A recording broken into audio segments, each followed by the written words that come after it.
Hello बच्चों, कैसे हो आप लोग? ठीक है सर। आज हम स्टार्ट करेंगे नया टॉपिक जिसका नाम है, क्या नाम है सर? बेसिक अकाउंटिंग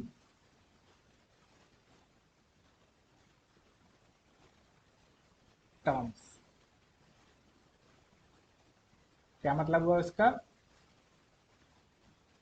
अकाउंटिंग में बहुत सारे टर्म यूज होते हैं जिनका हमें मतलब समझना है कि क्या होता है उनका मतलब, तभी तो हम अकाउंटिंग कर पाएंगे। बिल्कुल सर। तो स्टार्ट करते हैं, लेकिन स्टार्ट करने से पहले मैं एक काम करता हूँ, आपको एक ओवरव्यू, एक जो हमारा कोई भी बिजनेस होता है उसका एक ओवरव्यू दे देता हूँ, और उसके हिसाब से जो मेन मेन डेफिनेशंस हैं उनको समझाता हूँ। देन हम अकाउंटिंग जो टर्म्स हैं उनको एक बार देखेंगे, ठीक है? तो पहले एक ओवरव्यू मिल जाएगा बिजनेस में कि कैसे बिजनेस होता है, और उसमें क्या क्या टर्म यूज होता है। देन जो हमारे अकाउंटिंग टर्म्स हैं, अकाउंटिंग में जो जो बेसिक डेफिनेशंस हैं उनको एक बार देखेंगे, ठीक है? ठीक है सर, चलिए। तो एग्जाम्पल से समझते हैं। मान लीजिए एक पर्सन है, या मान लीजिए मैं ही हूँ, ठीक है?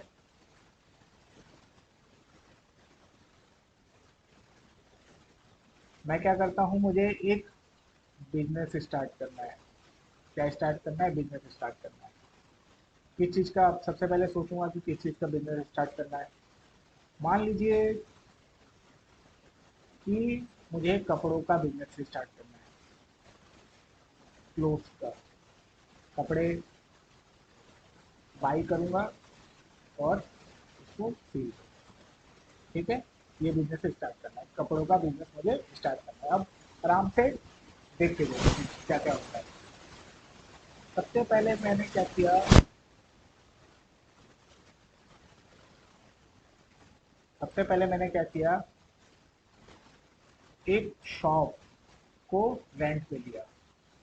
मेरे पास जगह होनी चाहिए सेल परचेज करने, बिजनेस चलाने के लिए दुकान होनी चाहिए मेरी। तो मैंने क्या किया, एक शॉप को रेंट पे ले लिया, ठीक है? ठीक है सर। अब रेंट पे लेने के लिए मुझे क्या चाहिए? पैसे चाहिए। रेंट पे कब लूँगा? मुझे पैसे चाहिए। फ्री में तो कोई अपना शॉप मुझे देगा नहीं। तो उसके लिए क्या चाहिए मुझे? पैसे चाहिए, कैश चाहिए। तो कैश कहाँ से लेके आऊँगा? एक तो ऑप्शन है कि मैं अपने घर से लेके आऊँ। कहाँ से लेके आऊँ? अपने घर से पैसे लेके आऊँ और बिजनेस में लगाऊँ, ठीक है? दूसरा ऑप्शन है कि मैं बैंक के पास जाऊँ, बैंक से लोन ले लूँ। पहला ऑप्शन क्या है कि घर से पैसा लगाऊं, और दूसरा ऑप्शन है कि बैंक के पास जाके बैंक से लोन ले लूँ, ठीक है? दो टाइप से मैं पैसे ले सकता हूँ और लेके बिजनेस में लगा सकता हूँ। तो मैंने क्या किया, घर से पैसा लगाया। मान लीजिए मैंने 1 लाख रुपया अपने घर से, मान लीजिए मैंने अपनी मम्मी से 1 लाख रुपए ले लिए, और उसको मैंने बिजनेस में इन्वेस्ट किया, बिजनेस में लगाया, बिजनेस में इन्वेस्ट किया। बट इतने में मेरा काम नहीं चल रहा, तो मैं बैंक के पास गया। मैंने बैंक से 5 लाख का लोन लिया। मैंने कहा, बैंक के पास गया, बैंक मैंने जैसे बोला मुझे 5 लाख का लोन चाहिए। उन्होंने मुझे बोला ये डॉक्यूमेंट दो, मैंने दिया। फिर उन्होंने मुझे लोन सेंक्शन करके दे दिया। तो अब मेरे पास कैश कितना हो गया? 6 लाख रुपए। कितना कैश हो गया मेरे पास? 6 लाख रुपए। जिसमें से 1 लाख कौन सा वाला है सर? जो मैं घर से लेके आया था। कहाँ से लेके आया था? घर से लेके आया था। और 5 लाख क्या है? बैंक लोन है। क्या है? बैंक लोन है। तो जो मैं अपने घर से पैसा लगा रहा हूँ बिजनेस में, उसको बोलते हैं हम कैपिटल। क्या बोलते हैं? कैपिटल। मैं कोई नया बिजनेस स्टार्ट कर रहा हूँ और उसमें अपने घर से पैसा लगा रहा हूँ, अपने घर से पैसा लगा रहा हूँ, घर से पैसे इन्वेस्ट कर रहा हूँ। तो उस पैसे को हम बोलते हैं अकाउंटिंग टर्म में कैपिटल, कि मैं बिजनेस में कैपिटल इन्वेस्ट कर रहा हूँ। तो यहाँ पे मैंने कितना कैपिटल इन्वेस्ट किया है सर? 1 लाख रुपए। Very good. दूसरा है बैंक लोन, और 5 लाख रुपए बैंक लोन दिया मैंने, तो लोन को हम लोन ही बोलेंगे। ठीक है, लोन को हम लोन ही बोलते हैं। मेरे पास कैश कितना आ गया? 6 लाख। ठीक है, ठीक है। अब मैंने क्या किया, इसमें से जो 6 लाख मेरे पास कैश पड़ा हुआ है, उससे मैंने बाई किया क्या? मान लीजिए अब मुझे बिजनेस चलाना है, तो फर्नीचर तो खरीदना ही पड़ेगा। कस्टमर आएंगे, उनको बैठाने के लिए चेयर टेबल ये सब चाहिए, तो फर्नीचर खरीद लिया। मान लीजिए 1 लाख रुपए का फर्नीचर खरीद लिया, 1 लाख रुपए का।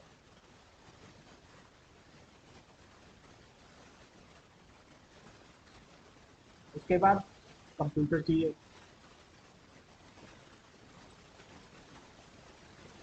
तो मान लीजिए 50,000 का मैंने कंप्यूटर खरीद लिया। ठीक है, तो टोटल 1.5 लाख का मैंने 1.5 लाख का खर्चा कर दिया। 1 लाख का फर्नीचर खरीद लिया और 50,000 का कंप्यूटर ले लिया। बुक पे बैठ के ही बिलिंग करूंगा मैं। ठीक है, ठीक है सर।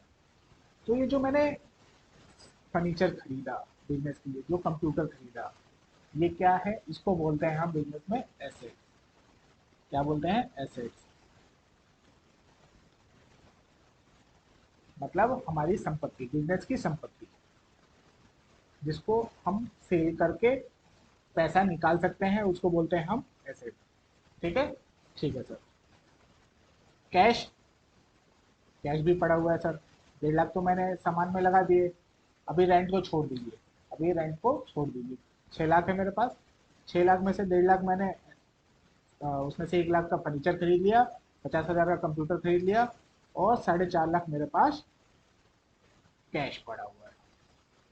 ठीक है, ठीक है सर। अब मैंने क्या किया, इसमें से 3 लाख का कपड़े खरीद के ले आया। होल सेल में गया, वहां से 3 लाख का सामान खरीद के ले आया, कपड़े खरीद के ले आया। ठीक है, ठीक है सर। क्यों खरीद के लेके आया? क्योंकि मैं इसको अब सेल करूंगा। खरीद के ले आया, अब इसको बेचूंगा, बेच के पैसे कमाऊंगा। ठीक है, कम प्राइस पे खरीद के लेके आया, अब उससे ज्यादा प्राइस पे सेल करके इससे अर्न करूंगा। ठीक है, ठीक है सर। चलिए, तो ये जो मैं कपड़े खरीद के लाया, बाई क्लोथ्स, इसको हम बोलते हैं परचेज। कुछ भी हम खरीद के लेके आएंगे, उसको बोलते हैं हम परचेज। ये तो सर पता है हमें। चलिए, बहुत अच्छी बात है। अब आगे चलते हैं। अब जो ये हम खरीद के लाए 3 लाख का, मैंने इसको सेल किया, कस्टमर्स को बेचा 4 लाख रुपए में। कितने में बेच दिया? 4 लाख रुपए में। 3 लाख का सामान 4 लाख में बेच दिया। ठीक है, सेल का मतलब जो हमारा नॉर्मल उसमें होता है, जनरल जो हम यूज़ करते हैं सेल, बिजनेस में भी उसको सेल ही बोलते हैं। तो यहाँ पे कोई इशू नहीं है। मैंने 3 लाख का क्लोथ खरीदा था और उसको 4 लाख में सेल कर दिया। ठीक है, ठीक है सर। अब यहाँ पे एक चीज़ और मुझे आपको समझानी है। जो हमारा परचेज होगा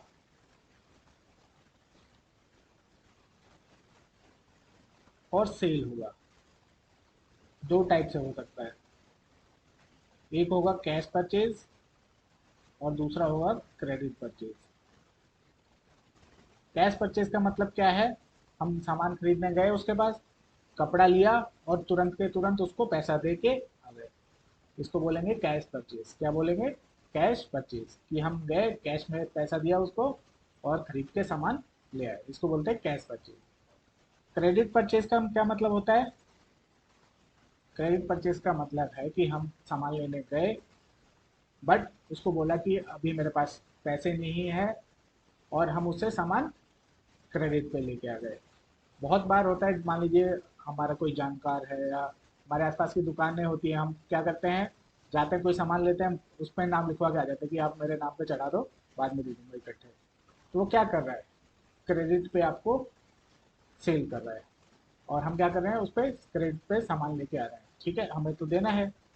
तो दो टाइप की परचेज होती है, एक कैश और एक क्रेडिट। जो हम तुरंत उसी टाइम पैसा दे के एक सामान खरीद के ले आते हैं उसको बोलते हैं कैश। क्रेडिट में हम सामान तो लेके आ जाते हैं, बट पैसा उसको बाद में देते हैं।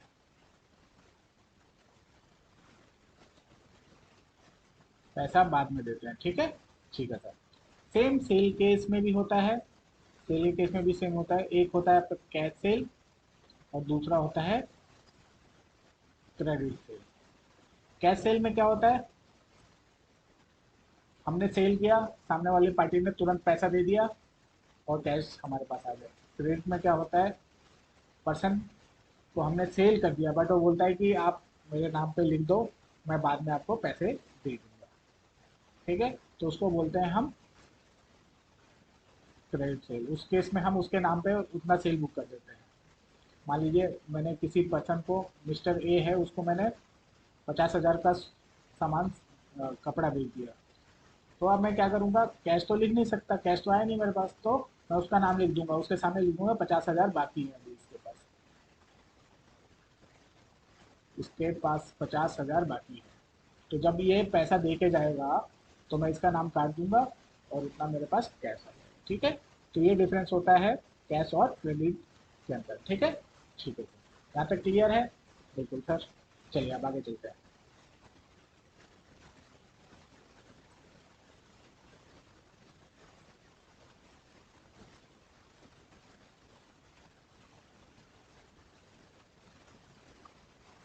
अब अब क्या हुआ, अब मैंने जो शॉप की बात कर लेते हैं, इसको मैंने क्या किया था, रेंट पे लिया था। अब मैंने 1 साल का रेंट इसको दिया, मान लीजिए 10,000 के हिसाब से, 1,20,000।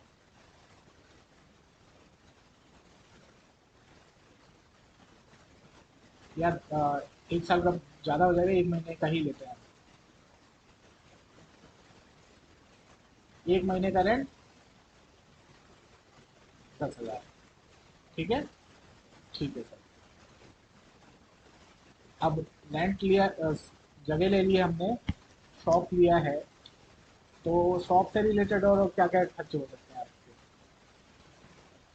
इसका जो बिजली का बिल आएगा, इलेक्ट्रिसिटी का बिल आएगा, ये तो जब करना पड़ेगा। बिल्कुल। अगर मैं स्टाफ रखूँगा उनकी सैलरी पे करनी पड़ेगी। अब ऐसा तो है नहीं ना कि मैं अकेले ही शॉप को चला लूँगा, मुझे अपने अंडर पर्सन रखने पड़ेंगे, तो मुझे उनकी सैलरी भी देनी पड़ेगी।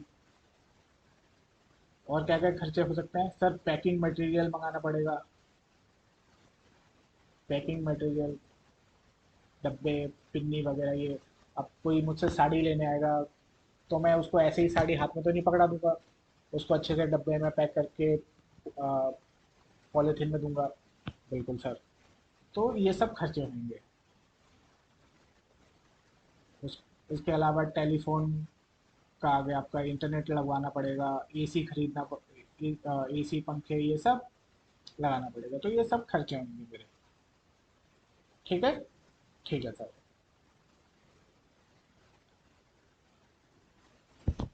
उसके बाद,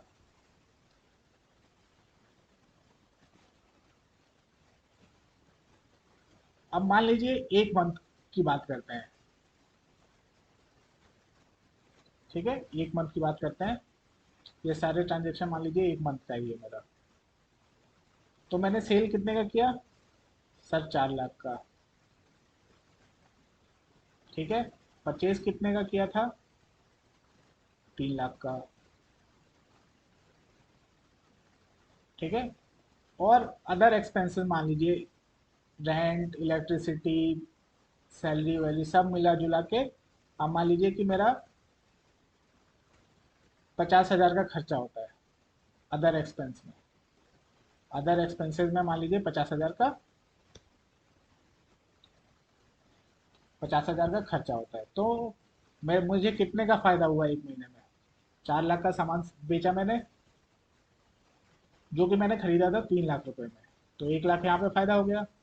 और मेरे अदर खर्चे, बिजनेस के जो अदर खर्चे थे वो थे, रेंट हो गया, इलेक्ट्रिसिटी हो गया, बाकी स्टाफ की सैलरी होगी, पैकिंग, मान लीजिए 50, मोटा मोटी 50,000 का खर्चा हुआ। तो माइनस कर देंगे हम इसमें से। माइनस करने के बाद 50,000 आया। ये क्या आएगा मेरा, इसको बोलेंगे इतने का मुझे फायदा हो गया, प्रॉफिट हो गया। ठीक है, तो मुझे बिजनेस से कितना फायदा हुआ सर? 50,000 का फायदा हुआ। ठीक है, ठीक है सर। तो यहाँ पे हमने क्या क्या चीज़ें सीखी एक बार देखते हैं। हमने कैपिटल का मतलब समझा, लोन, उसके बाद एसेट्स, परचेज, सेल, जो हमारे खर्चे होते हैं, जैसे रेंट हो गया, इलेक्ट्रिसिटी हो गया, जो भी खर्चे हैं उसको हम बोलते हैं एक्सपेंस। अकाउंटिंग टर्म में बोलते हैं एक्सपेंस। ठीक है, ठीक है सर। तो हम इनकम में से जो हमारा सेल है वो हमारी क्या हो गई, इनकम। इनकम में से जब हम एक्सपेंस माइनस कर देंगे, एक्सपेंस क्या है, जो सामान परचेज करके लेके आया, और जो अदर एक्सपेंसेस है उसको माइनस करने के बाद जो मेरा बचा वो क्या हो जाएगा, प्रॉफिट। उतने का मुझे फायदा हुआ। तो 50,000 का मुझे क्या हुआ है, फायदा हुआ है। ठीक है, ठीक है सर। अब यहाँ पे एक चीज और बतानी है आपको। जो हमारा एसेट होता है, ठीक है, ये दो तरह का होता है। एक होता है आपका करंट एसेट, और एक होता है आपका फिक्स एसेट। करंट का क्या मतलब होता है, जो चलता रहता है, चलता रहता है। आपने देखा है जो हमारा इलेक्ट्रिसिटी होता है, क्या होता है वायर्स में, कंटिन्यूसली फ्लो होता रहता है, कंटिन्यूसली फ्लो होता रहता है वायर्स में। सेम करंट एसेट्स वो होते हैं जो बिजनेस में कंटिन्यूसली फ्लो होते रहते हैं, चलते रहते हैं। मतलब sir, for example, for example cash है आपका, कम ज़्यादा होता रहता है, बढ़ता घटता रहता है, कभी ज़्यादा कभी कम चलता रहता है, कभी जीरो। तो ये क्या है, बिजनेस में चलता रहता है। ठीक है, दूसरा फिक्स एसेट। फिक्स एसेट वो होता है जो कि बिजनेस में परमानेंटली लग जाता है, और जिसकी लाइफ जो 1 साल से ज़्यादा चलता है, मोर देन 1 ईयर होता है। जैसे कि फर्नीचर मैंने खरीदा, ये क्या है, आपका फिक्स एसेट है। पीसी खरीदा, क्या है, ये फिक्स एसेट है। अब ऐसा तो है नहीं कि मैंने खरीदा और अगले दिन ही सेल कर दूंगा। हाँ, इसमें आप जैसे परचेज करके सामान लेके आए, जो कपड़े खरीद के लेके आए, जो इसका स्टॉक पड़ा हुआ है, अब सामान खरीद के लेके आया, अब मेरे पास स्टॉक पड़ा हुआ है। तो ऐसा तो है नहीं कि मैं इस इसको रखूंगा बिजनेस में, किस लिए लेके आऊँ, बेचने के लिए। ठीक है, तो ये आपका करंट एसेट में आ जाएगा, जो हम सामान खरीद के लेके आए। पीसी क्या है, पीसी खरीदा हमने, अब किस पर्पज से खरीदा है, ताकि उस पर काम करूँ बिजनेस में, लॉन्ग टर्म पर्पज के लिए खरीदा है। लॉन्ग टर्म पर्पज के लिए खरीदा है, ये तो नहीं है कि खरीदा और अगले दिन बेच दूंगा, 1 महीने में बेच दूंगा या 1 साल में बेच दूंगा। बेचने के लिए तो नहीं खरीदा।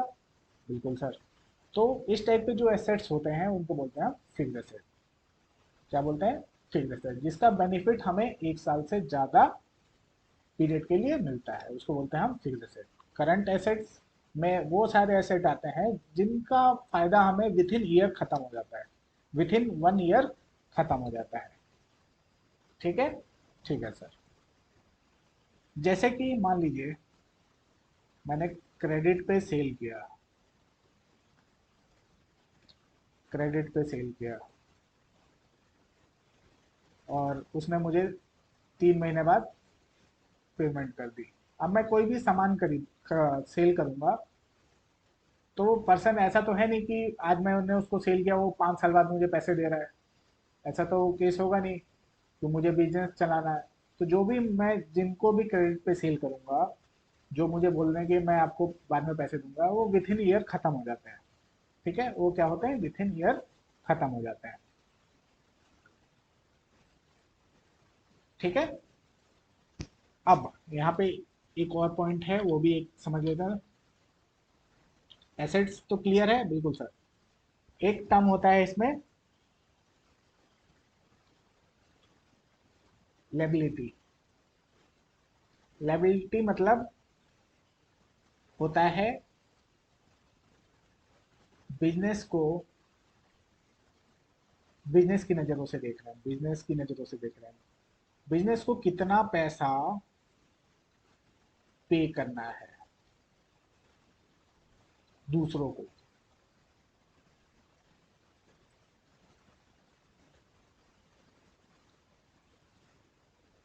बिजनेस को कितना पैसा पे करना है दूसरों को।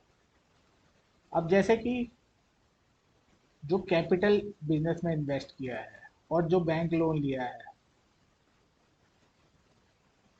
जब बिजनेस बंद होगा, जब बिजनेस बंद होगा मान लीजिए, तो उस टाइम पे बिजनेस को क्या करना पड़ेगा, इन दोनों को पैसे वापस करने पड़ेंगे। जो लोन लिया है, मान लीजिए मैंने बिजनेस को छोड़ दिया एक टाइम के लिए, मान लीजिए मैं कोई लोन लेता हूँ। ठीक है, आज मैंने लोन ले लिया, तो क्या है, वो मेरा एसेट तो नहीं बनेगा, क्योंकि मुझे उसको पे करना है। मेरे ऊपर एक लेबिलिटी आ गई। क्या आ गई, एक लेबिलिटी आ गई, रिस्पॉन्सिबिलिटी आ गई कि मुझे इसको पे करना है। आज नहीं करना, बट फ्यूचर में करना है। तो जो मुझे पे करना है उसको बोलते हैं लेबिलिटी, और जो मुझे फ्यूचर में फायदा दे उसको बोलते हैं एसेट। ठीक है। ठीक है सर। तो कैपिटल जो, कैपिटल क्या होता है, जो ऑनर बिजनेस का इन्वेस्ट कर रहा है बिजनेस में अपने घर से पैसा ला के, उसको बोलते हैं कैपिटल। और लोन क्या होता है, जो बैंक से जाकर लोन ले रहा है, ये सब। ठीक है। ठीक है सर। अब दो डेफिनेशन और समझ लेते हैं।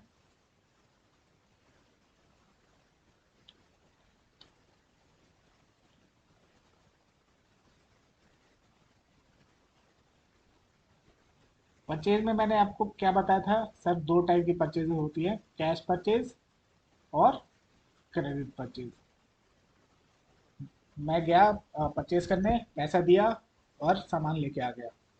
दूसरा, मैंने सामान खरीद लिया और उसको बोल दिया कि पैसे बाद में दूंगा। क्या करेंगे, पैसा बाद में दूंगा। सेम सेल के केस में भी होता है। दो टाइप के सेल होते हैं आपके, कैश सेल और क्रेडिट सेल। तो यहाँ पे दो वर्ड्स यूज किए जाते हैं, एक एक करके समझते हैं।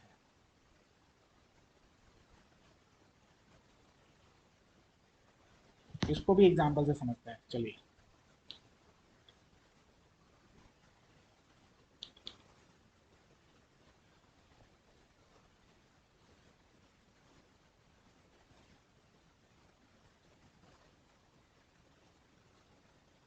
मिस्टर विजय, ये कौन है, ये मैं हूँ। ठीक है, बिल्कुल सर।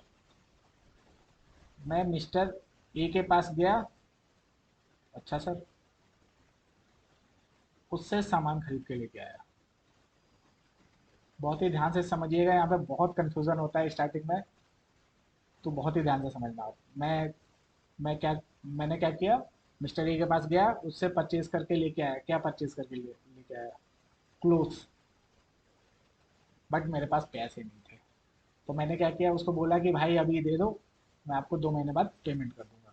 तो मुझसे क्रेडिट पे परचेज करके लेके आ गया, क्रेडिट पे परचेज करके लेके आ गया। ठीक है।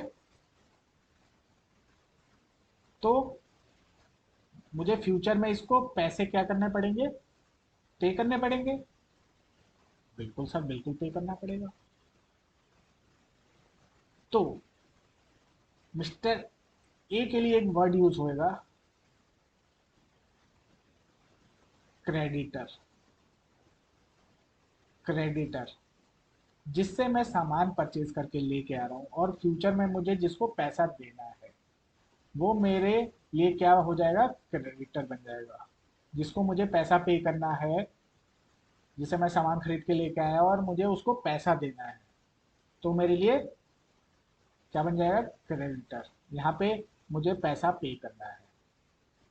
क्या ही है, मेरी लेबिलिटी है। क्रेडिटर क्या हो गया, लेबिलिटी बन गई। क्यों, मुझे उसे पे करना है। ठीक है।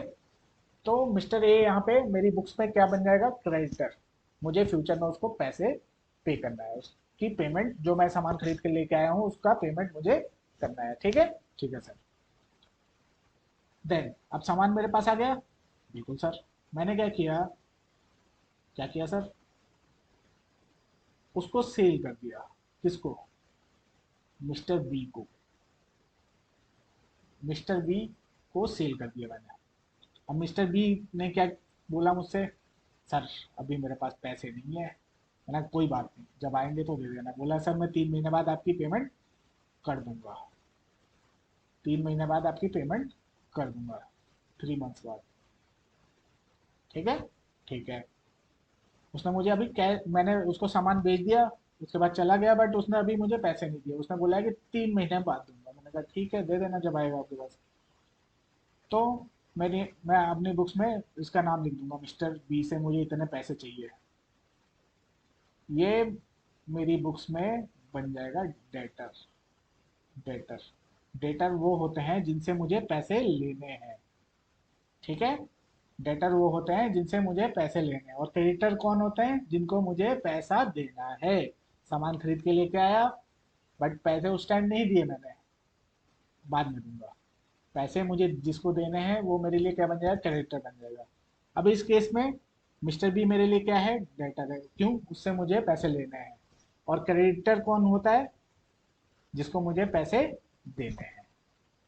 लेना है तो वो मेरे लिए डेटर बन जाएगा, जिसको मुझे पैसा देना है वो मेरे लिए क्रेडिटर बन जाएगा। क्लियर है। बिल्कुल सर।